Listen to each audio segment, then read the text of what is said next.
Bismillah, Assalamualaikum warahmatullahi wabarakatuh. Salam sejahtera untuk kita semua. Adik-adikku sekalian, saya Andi Sudimas Sulaiman, Gubernur Sulawesi Selatan, mengucapkan selamat datang dalam program Smart School Dinas Pendidikan Provinsi Sulawesi Selatan. Hari ini adik-adik sekalian akan mengikuti pembelajaran hybrid dalam program Smart School. Aplikasi Smart School adalah sebuah pendekatan dengan tetap mengedepankan sebuah pendidikan dengan digital approaching, untuk kemudian mengedepankan kualitas dan mutu pendidikan yang diterima siswa secara seragam di seluruh wilayah Sulawesi Selatan, termasuk di pelosok-pelosok. Program ini bukan hanya memberikan kepada adik-adik sekalian pengalaman belajar yang baru, namun juga memberikan fasilitas kebutuhan dengan fitur bermanfaat seperti rekaman video pembelajaran yang dapat diulang, trik-trik penyelesaian soal, ujian-ujian, serta sarana konsultasi pembelajaran dari guru-guru terbaik di Sulawesi Selatan. Sering-sering mengakses aplikasi Smart School melalui gawai yang adik-adik sekalian miliki di setiap kesempatan yang dimiliki. Untuk seluruh adik-adikku sekalian yang saya cintai, saya banggakan, selamat belajar dan semoga ilmu yang didapatkan bermanfaat untuk menambah pengetahuan pendidikan adik-adik sekalian. Salam kita pada salam. Assalamualaikum warahmatullahi wabarakatuh. Salam sejahtera untuk kita semua.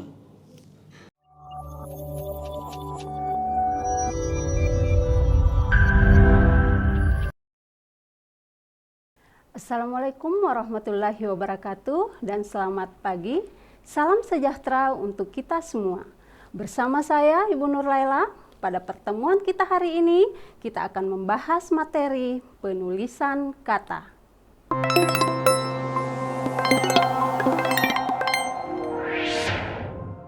Apa kabar Bapak Ibu guru pendamping di sekolah dan Ananda hebat di sekolah masing-masing? Masih tetap semangat mengikuti pembelajaran kita hari ini? Baik, pada hari ini kita akan membahas materi penulisan kata. Adapun tujuan dari pembelajaran kita hari ini adalah peserta didik dapat menentukan penulisan kata yang tepat. Menurut Pedoman Umum Ejaan Bahasa Indonesia, penulisan kata dibedakan menjadi beberapa cakupan. Yang pertama adalah kata dasar, yang kedua adalah kata berimbuhan, kata ulang, kemudian gabungan kata, pemenggalan kata, kata depan, partikel, singkatan dan akronim, angka dan bilangan, kata ganti, dan kata sandang. Baik, Ananda hebat, mari kita ulas satu persatu. Kata dasar. Kita mulai dari kata dasar. Tentunya Ananda hebat di sekolah sudah tidak asing lagi dengan istilah kata dasar. Kata dasar itu adalah sebuah kata yang menjadi dasar bentukan dari kata yang lebih besar. Seperti kata rumah, kata di sekolah, buku, dan sebagainya. Lantas bagaimana cara penulisan kata dasar? Kata dasar ditulis seperti biasa. Jika berdiri sendiri sebagai kata dasar, hanya saja jika ditulis pada awal kalimat, maka kata dasar tersebut diawali dengan huruf kapital. Yang kedua adalah kata berimbuhan. Tentunya ketika Ananda hebat mendengar istilah kata berimbuhan itu sama artinya dengan proses afiksasi.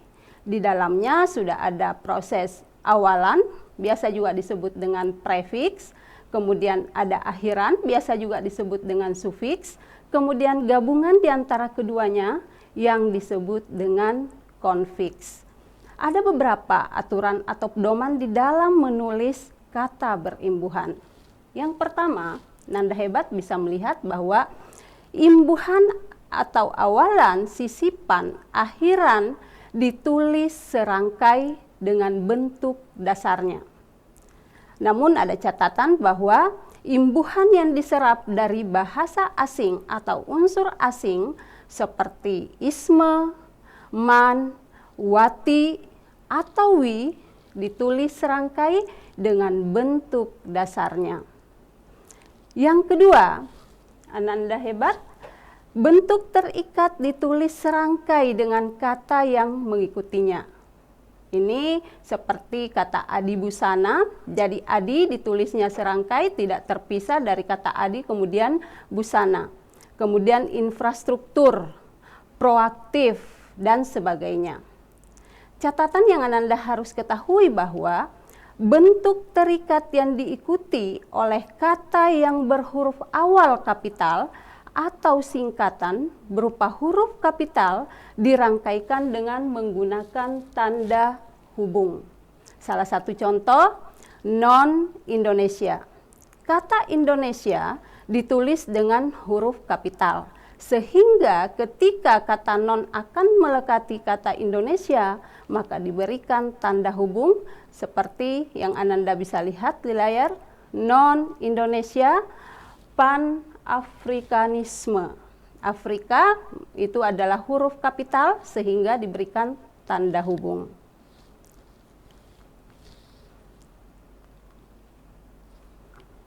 Selanjutnya, bentuk maha yang diikuti oleh kata turunan yang mengacu pada nama atau sifat Tuhan ditulis secara terpisah dengan menggunakan huruf awal. Misalnya, marilah kita bersyukur kepada Tuhan yang Maha Pengasih. Tuhan yang Maha Pengasih di situ diawali dengan huruf kapital. Yang ketiga, bentuk maha diikuti oleh kata dasar yang mengacu, diperhatikan, yang mengacu kepada nama atau sifat Tuhan, kecuali kata esa ditulis serangkai. Dalam hal ini diperhatikan Ananda hebat, hanya kata esa yang ditulis secara terpisah. Iya.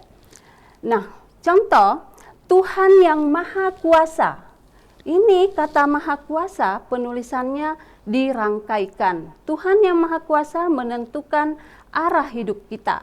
Mudah-mudahan Tuhan yang Maha Esa, diperhatikan, melindungi kita. Jadi ada dua catatan yang Ananda hebat harus perhatikan, bahwa semua bentuk kata maha yang diikuti oleh kata dasar ditulis serangkai kecuali kata esa. Seperti kata Maha Kuasa ditulis serangkai. Kita lanjut.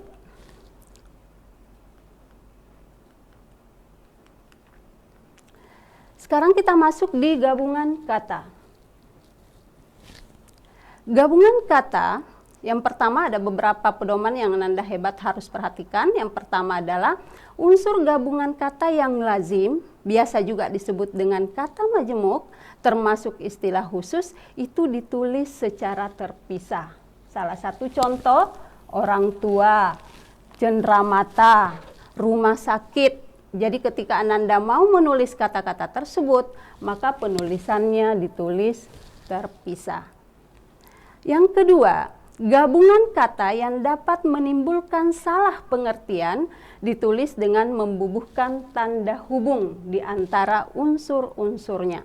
Seperti anak istri pejabat, berarti di kalimat yang pertama ini diperhatikan anak kemudian ada tanda hubung, itu berarti anak dan istri pejabat.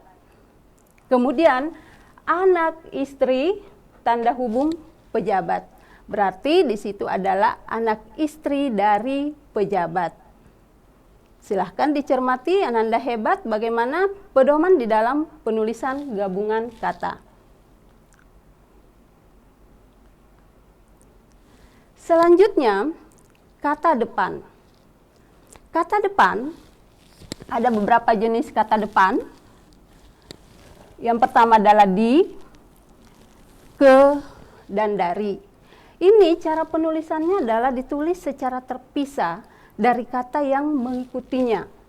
Contoh, di mana dia sekarang? Kata di mana itu adalah menunjukkan tempat, berarti itu adalah kata depan. Berbeda halnya ketika di sebagai awalan, dikenal, contoh misalnya dikenal,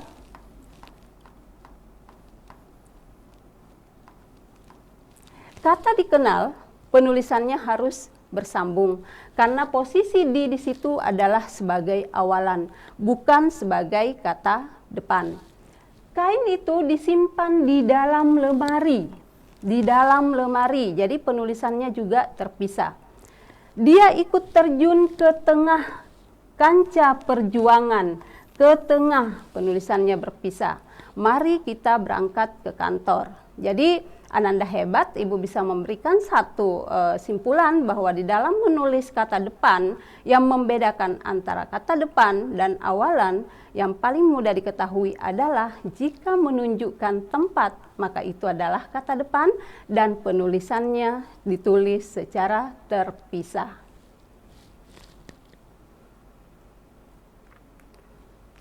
Baik, kita masuk di partikel.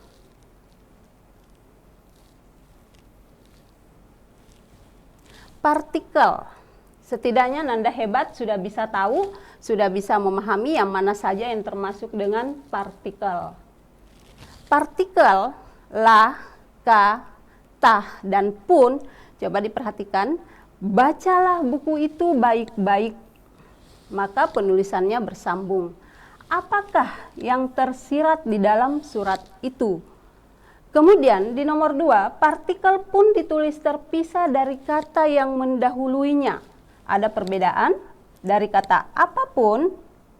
Apapun permasalahan yang muncul, dia dapat mengatasinya dengan bijaksana. Nah, Ananda hebat bisa membedakan yang mana di sini yang tulisannya serangkai dan yang mana tulisannya terpisah.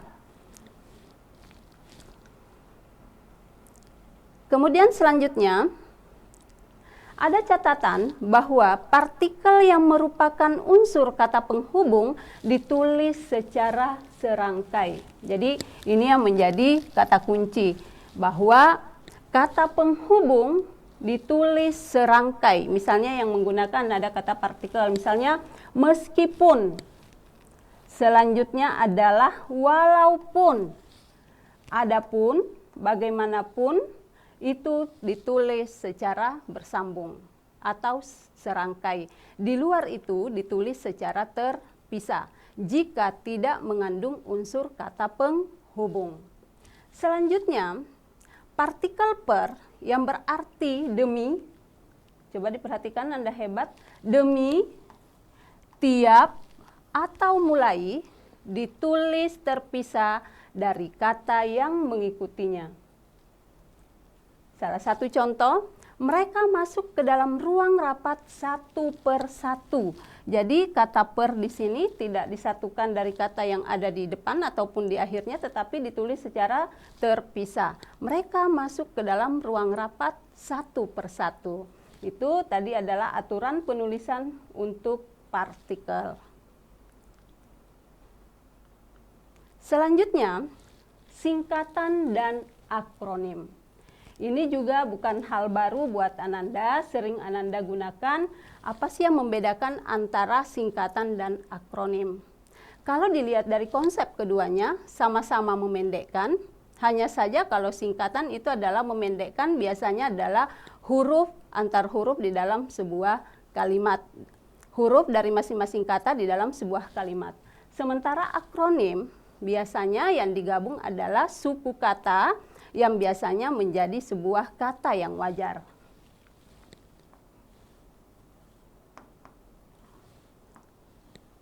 Nah, selanjutnya, singkatan yang pertama, aturan yang pertama adalah singkatan nama orang, gelar, atau sapaan, jabatan atau pangkat diikuti dengan tanda titik, diperhatikan baik-baik, tanda titik pada setiap unsur singkatan tersebut. Iya. Contoh, A titik H Nasution, Abdul Haris Nasution, S titik E. Mungkin Ananda hebat, ada yang bercita-cita nanti insya Allah akan menjadi seorang sarjana ekonomi. Mulai dari sekarang harus berlatih bagaimana menulis titel ataupun gelar yang tepat. Jadi sarjana titik ekonomi titik itu untuk sarjana ekonomi. Yang biasa kita lihat, kita jumpai, misalnya ada yang bertanya, Bu, biasa digunakan SE tanpa tanda titik. Maka di kesempatan ini Ibu menyampaikan bahwa inilah yang menjadi pedoman penulisan yang tepat. Dasarnya pedoman tersebut adalah pedoman umum ejaan bahasa Indonesia. Selanjutnya ada M. Hum, Magister Humaniora, dan diawali dengan setelah M titik hanya huruf kapital. Yang kedua, singkatan yang terdiri atas huruf awal setiap kata nama lembaga. Ini diperhatikan, setiap kata nama lembaga pemerintah dan ketatanegaraan atau lembaga pendidikan, badan atau organisasi, serta nama dokumen resmi ditulis dengan huruf kapital tanpa tanda titik. Contoh NKRI, Negara Kesatuan Republik Indonesia. Jadi yang digunakan huruf kapital N, K, R, dan I disingkat menjadi NKRI. Dan aturannya bahwa penulisan ini tidak disertai dengan tanda titik. Kita lanjut. Singkatan yang terdiri atas huruf awal setiap kata yang bukan nama diri ditulis dengan huruf kapital tanpa tanda titik, seperti PT, bukan PT titik. Jadi Ananda hebat yang terbiasa menulis dengan PT kemudian titik. Itu jadi yang tepat adalah PT. Tidak ada tanda baca apapun yang menyertai setelah huruf T. Ini singkatan dari perseroan terbatas. Jadi Ibu ulang kembali, ada dua aturan di bagian kedua. Singkatan yang terdiri atas huruf awal setiap kata nama lembaga. Kemudian selanjutnya, di dalam ini tidak ada tanda titik, tidak diikuti dengan tanda titik. NKRI. Kemudian kalau huruf awalnya ini singkatan yang terdiri atas huruf awal setiap kata yang bukan nama diri ditulis dengan huruf kapital tanpa tanda titik. Salah satu contoh adalah PT. Baik, Ananda hebat, sudah bisa dipahami sebagian dari cara penulisan singkatan dan akronim.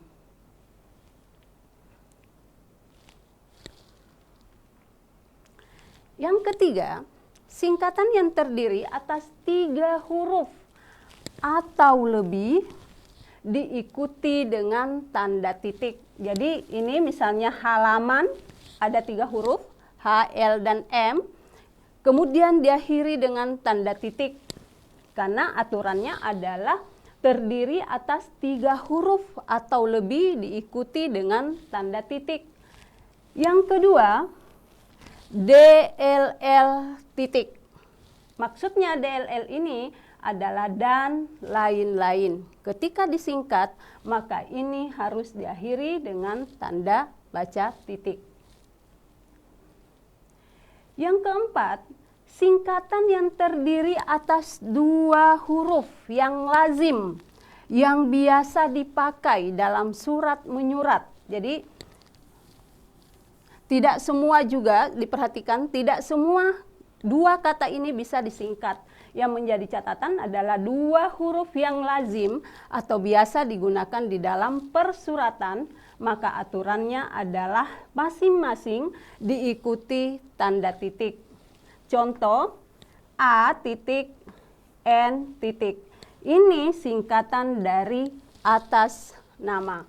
Jadi Ananda hebat harus menulisnya seperti yang ada di contoh, dan ketika menulis AN kemudian titik, itu adalah penulisan yang keliru.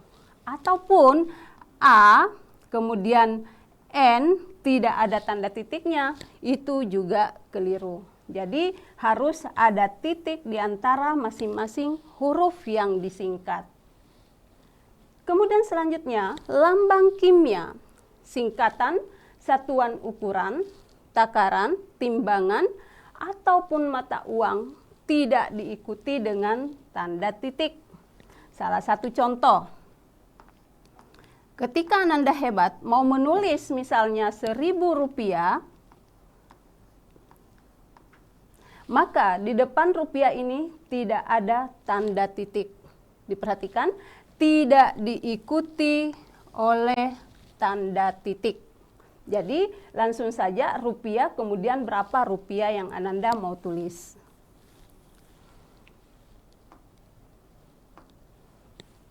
Sudah paham sampai di sini? Iya, kita lanjut.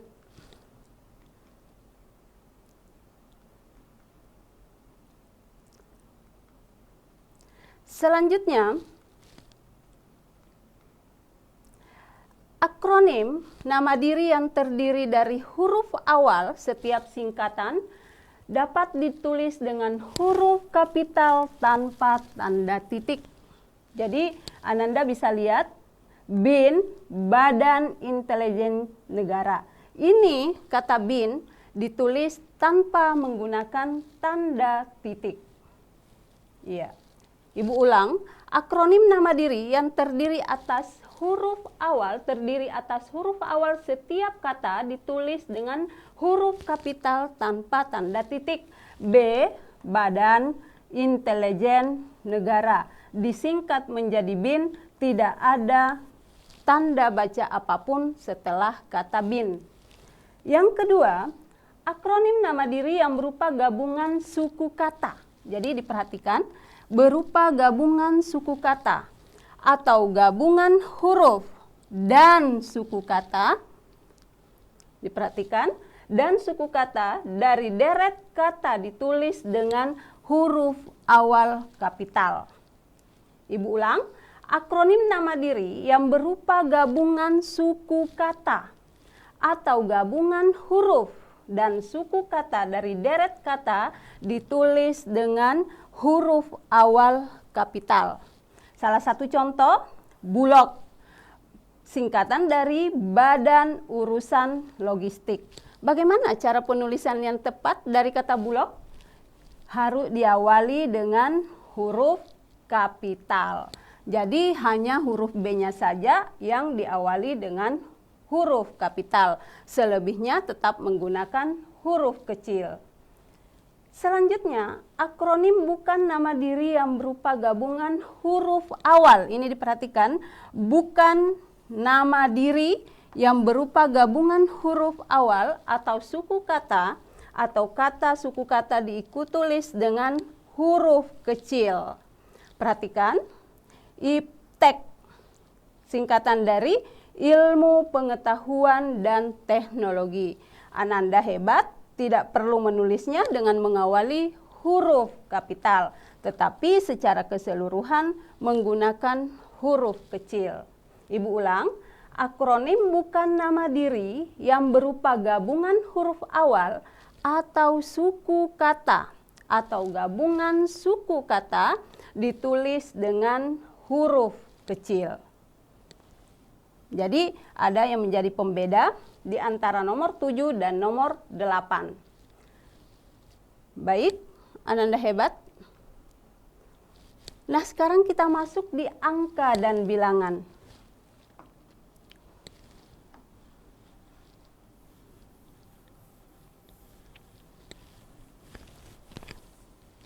Angka dan bilangan ada beberapa pedoman atau syarat penulisan yang Ananda harus pahami, karena ini biasa Ananda juga masih menggunakan, biasa digunakan di dalam sebuah kalimat. Bilangan dalam teks dapat dinyatakan dengan satu atau dua kata. Jadi diperhatikan, kalau bilangan di dalam teks dinyatakan dengan satu atau dua kata, ditulis dengan huruf. Perhatikan, kecuali, ada pengecualian, jika digunakan secara berurutan seperti dalam perincian. Jadi kalau tidak digunakan di dalam sebuah perincian, maka penulisannya ditulis dengan menggunakan huruf. Contoh, mereka menonton drama itu sampai 3 kali. Ananda hebat, pastinya sudah tahu bahwa dengan hanya menulis 1 kali ini berarti itu bukan rincian. Maka cara penulisannya ditulis dengan huruf, tidak langsung ditulis dengan bilangan. Kalimat yang kedua, koleksi perpustakaan itu lebih dari 1 juta buku. Ini syarat yang pertama, jika tidak digunakan di dalam perincian, maka penulisannya ditulis dengan huruf. Sampai di sini Ananda hebat, sudah bisa memahami. Kita lihat perbandingannya. Di antara 72 yang hadir, 52 yang setuju, 15 orang yang tidak setuju, dan 5 orang yang abstain. Inilah yang disebut dengan kalimat perincian di dalam satu kalimat. Sehingga penulisan bilangan ini tidak lagi ditulis dengan huruf, melainkan dengan angka. Ya, sudah bisa dilihat perbandingan dari syarat yang pertama. Syarat yang pertama bahwa satu atau dua kata itu ditulis dengan huruf. Tetapi jika ditulis seperti dalam perincian, maka ditulis dengan menggunakan angka. Baik, selanjutnya di nomor 2, bilangan pada awal kalimat. Bilangan pada awal kalimat itu ditulis dengan huruf. Nah, biasa kalau misalnya kalian mau menulis sebuah contoh kalimat, 50 siswa teladan. Ini aturan yang kedua. 50 siswa teladan mendapat beasiswa dari pemerintah daerah. Nah, di bawah ada catatan. Perhatikan catatan Ananda hebat. Bahwa penulisan dua kalimat di bawah ini adalah penulisan yang harus dihindari. Dengan kata lain, bahwa penulisan tersebut kurang tepat atau tidak tepat. 50 kemudian angka 3. Mengapa tidak tepat? Karena aturan di bagian nomor 2, bilangan pada awal. Ini bilangan pada awal kalimat ditulis dengan huruf. Maka kata 50 seharusnya ditulis dengan huruf 50. Dua kata di situ, 50 siswa teladan mendapat beasiswa dari pemerintah daerah. Kemudian contoh yang kedua yang harus dihindari adalah 3 pemenang sayembara diundang ke Jakarta. Bisa, Ananda hebat sudah bisa membedakan penulisan kapan ditulis dengan menggunakan angka dan kapan ditulis dengan menggunakan bilangan.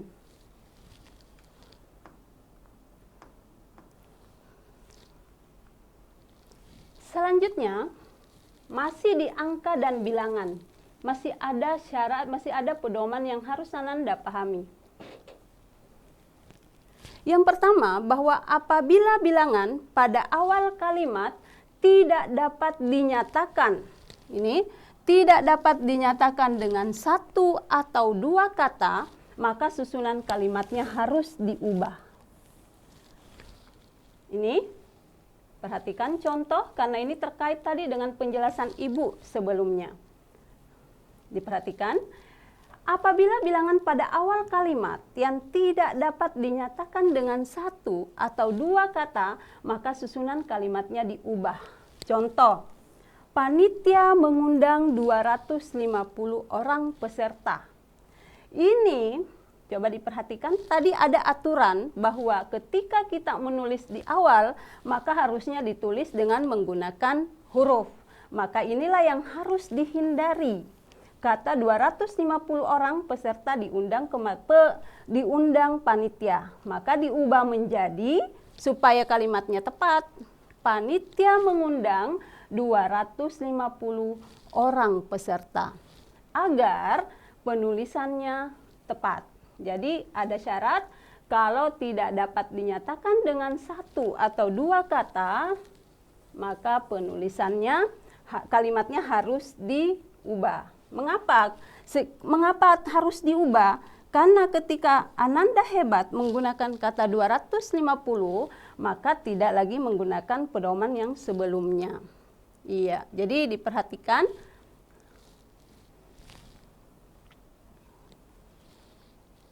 Selanjutnya, coba ini tadi, di antara 72 ini adalah rincian, kemudian inilah tadi yang harus diikuti, 50 siswa, bukan penulisannya 50. Jadi di slide berikutnya, Ananda hebat harus mengubah kalimatnya.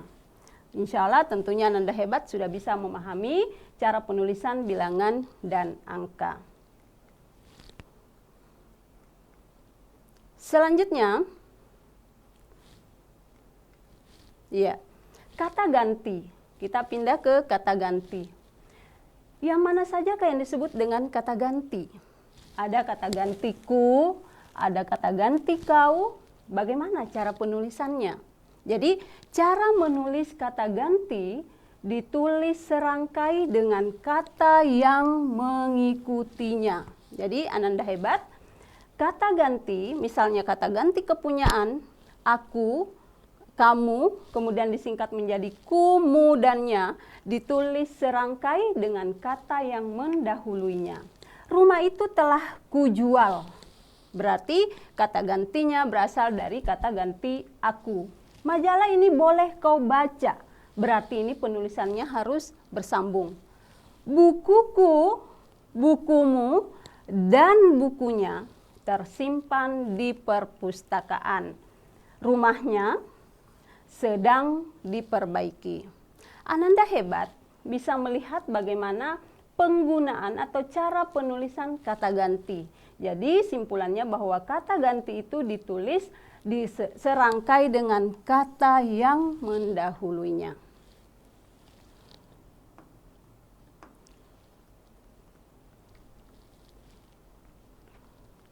Iya, kata sandang. Kata sandang biasa ada dua. Kata sandang diperhatikan.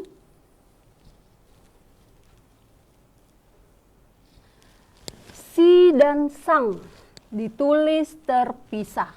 Jadi cara menulis kata sandang itu adalah dengan cara menulis terpisah dari kata yang mengikutinya. Contoh, surat itu dikembalikan kepada si pengirim. Jadi di situ adalah sinya harus di sini coba diperhatikan sinya harus terpisah. Kemudian toko itu memberikan hadiah kepada si pembeli. Ibu itu menghadiahi sang suami kemeja batik. Sang adik mematuhi nasihat sang kakak. Harimau itu marah sekali kepada sang kakak. Jadi Ananda hebat, intinya adalah ketika kita menulis sebuah kata sandang, maka cara penulisannya adalah ditulis secara terpisah dari kata yang mengikutinya.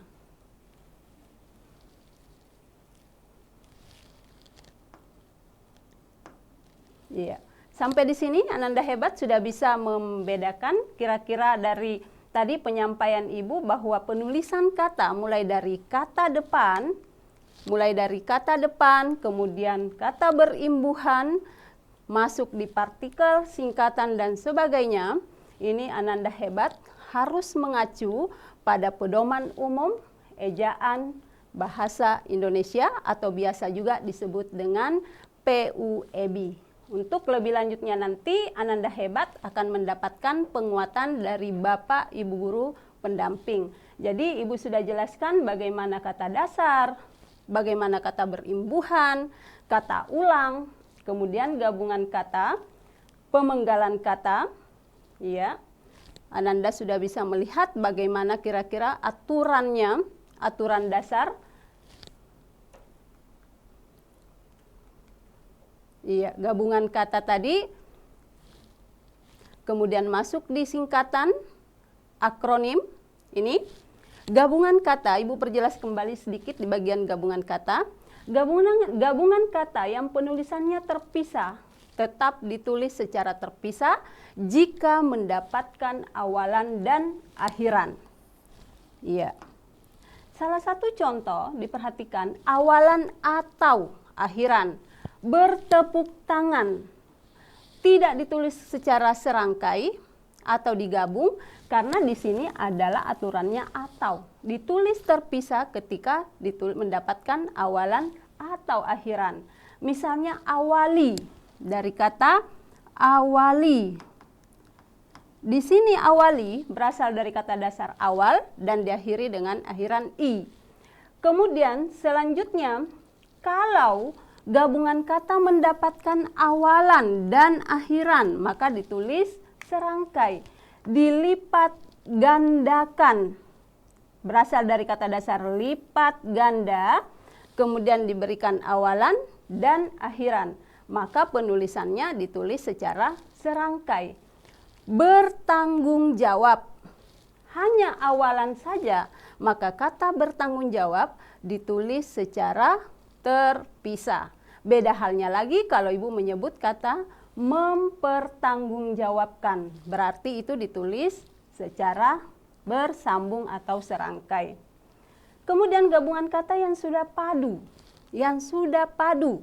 ditulis serangkai. Yang mana contohnya? Acap kali, hulu balang, kacamata, ada kalanya. Ini semua kata-kata seperti ini Ananda Hebat harus menulisnya dengan cara dirangkaikan, dengan cara penulisannya adalah serangkai atau bersambung. Iya, tadi sudah di kata depan, partikel juga.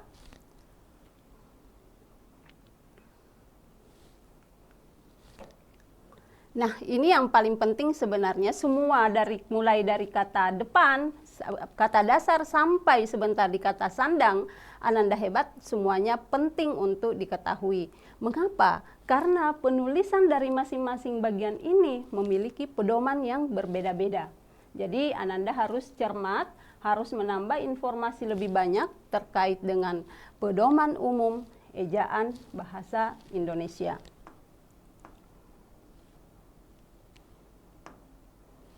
Kita lanjut.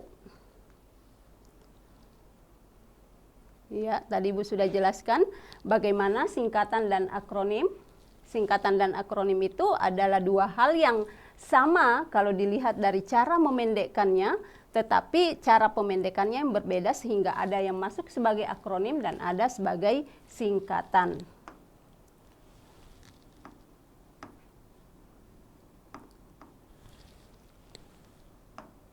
Iya. Baik, Ananda Hebat. Kata ganti.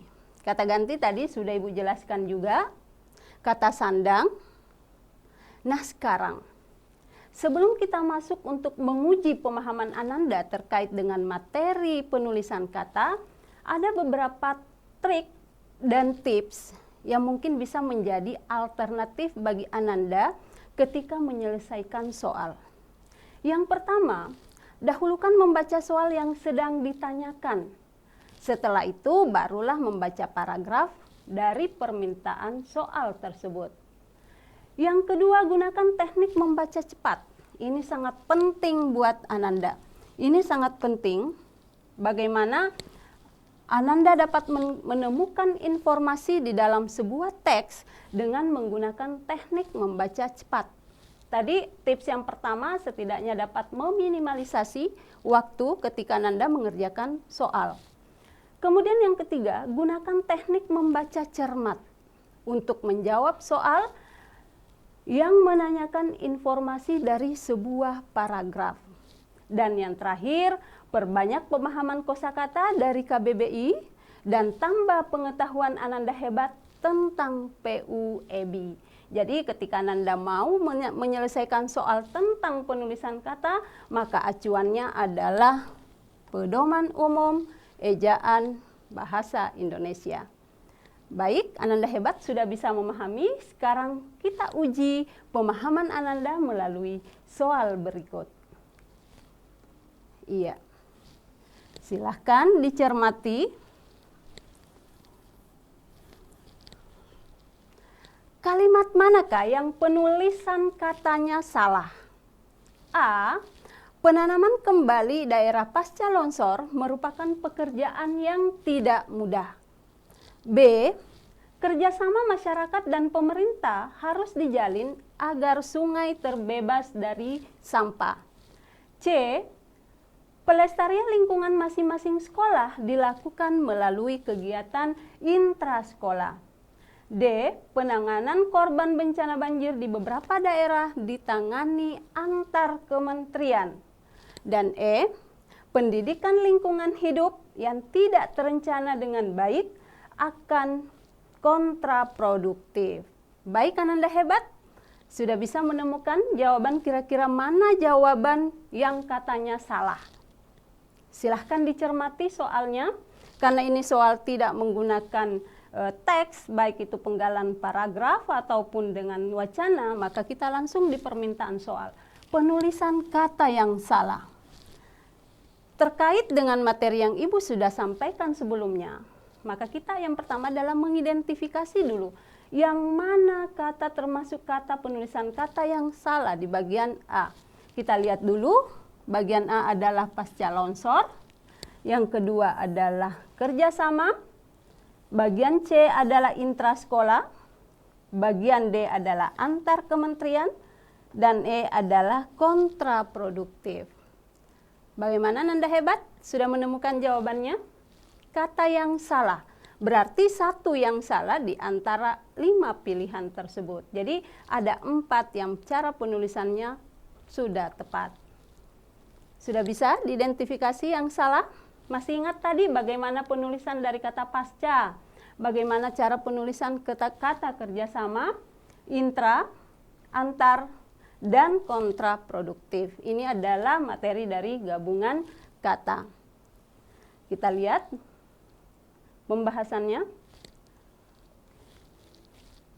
Iya, jadi diperhatikan kata kerjasama sudah sesuai dengan yang benar, ditulis terpisah.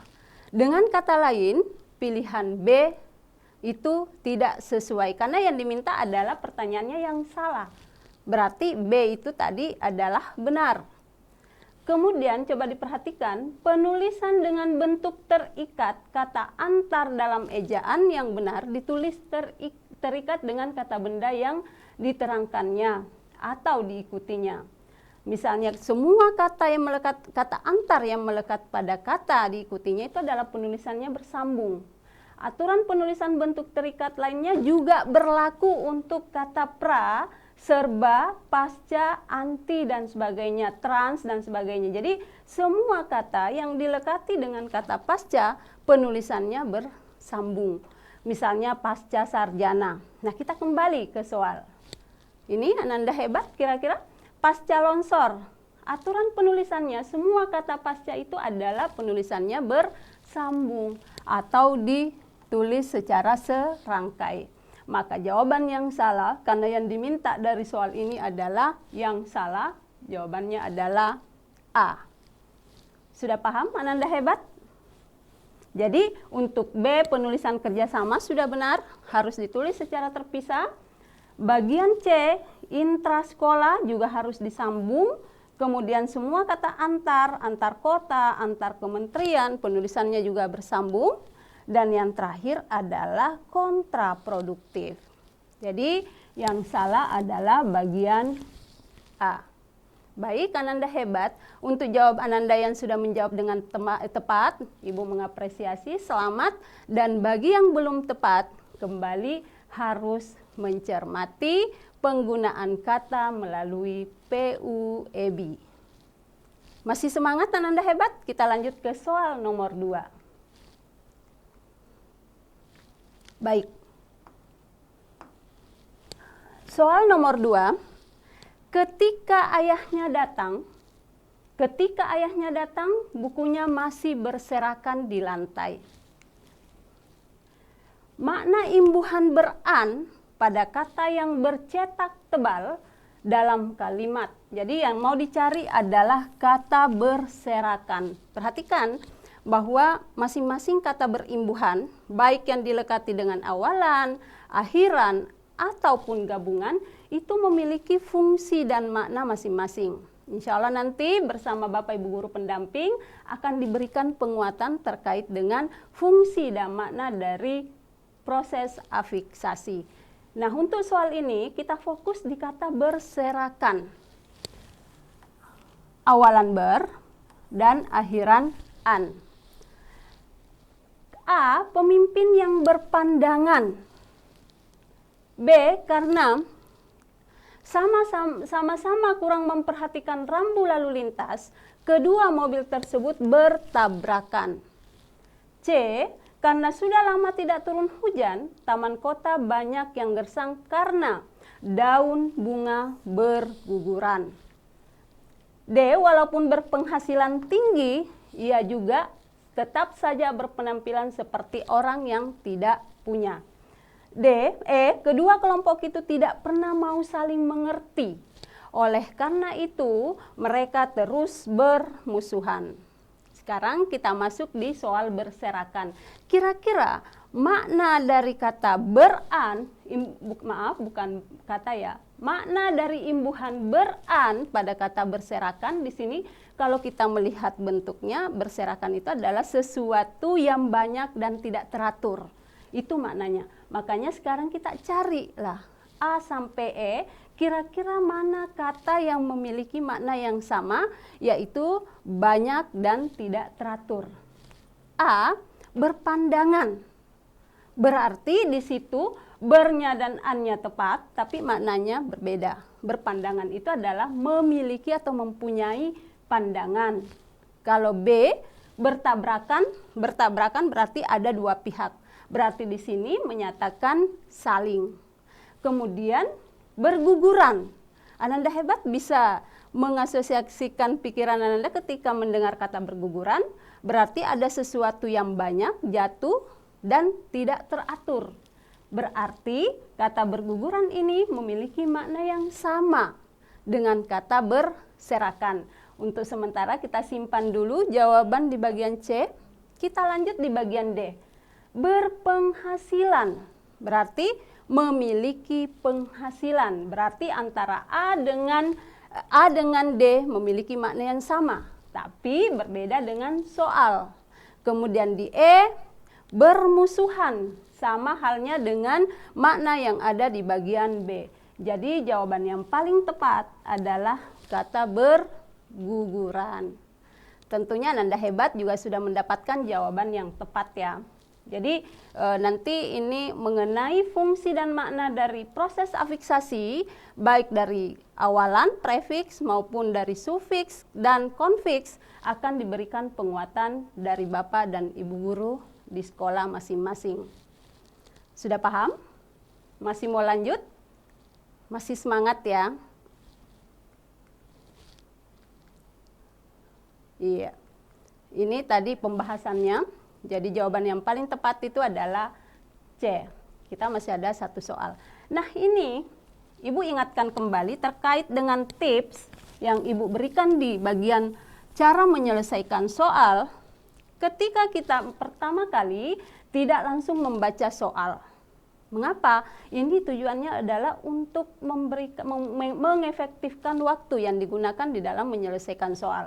Maka langkah pertama adalah kita harus cari dulu apa soalnya. Jadi kata depan yang tepat untuk melengkapi kalimat pertama.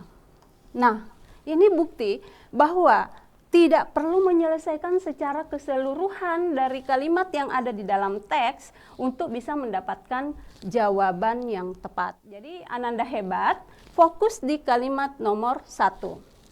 Pendidikan saat ini setidaknya dihadapkan titik-titik masalah besar. Kita masuk di soal. Kata depan yang diminta, kata depan yang tepat untuk melengkapi kalimat tersebut. Saya rasa semua Ananda hebat ini memberikan jawaban yang tepat ya. Tidak ada lagi yang keliru jawabannya. Karena kita menyesuaikan kata depannya disesuaikan dengan kalimat yang di nomor 1. Baik, kira-kira apa yang tepat? Apakah A dari, B bagi, C pada, D untuk, ataupun E kepada? Kita lihat, kita coba masukkan. Pendidikan kita saat ini setidaknya dihadapkan pada 3 masalah besar. Jadi yang mengisi pada kalimat yang rumpang di sini untuk mengisi kata depan yang tepat itu adalah kata pada. Baik, terima kasih juga untuk Ananda yang sudah menjawab jawaban yang tepat. Iya.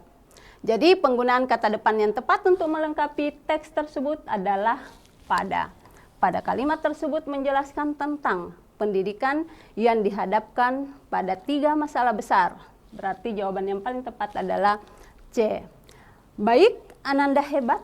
Dari 3 soal tadi sudah bisa mewakili materi kita terkait dengan penulisan kata.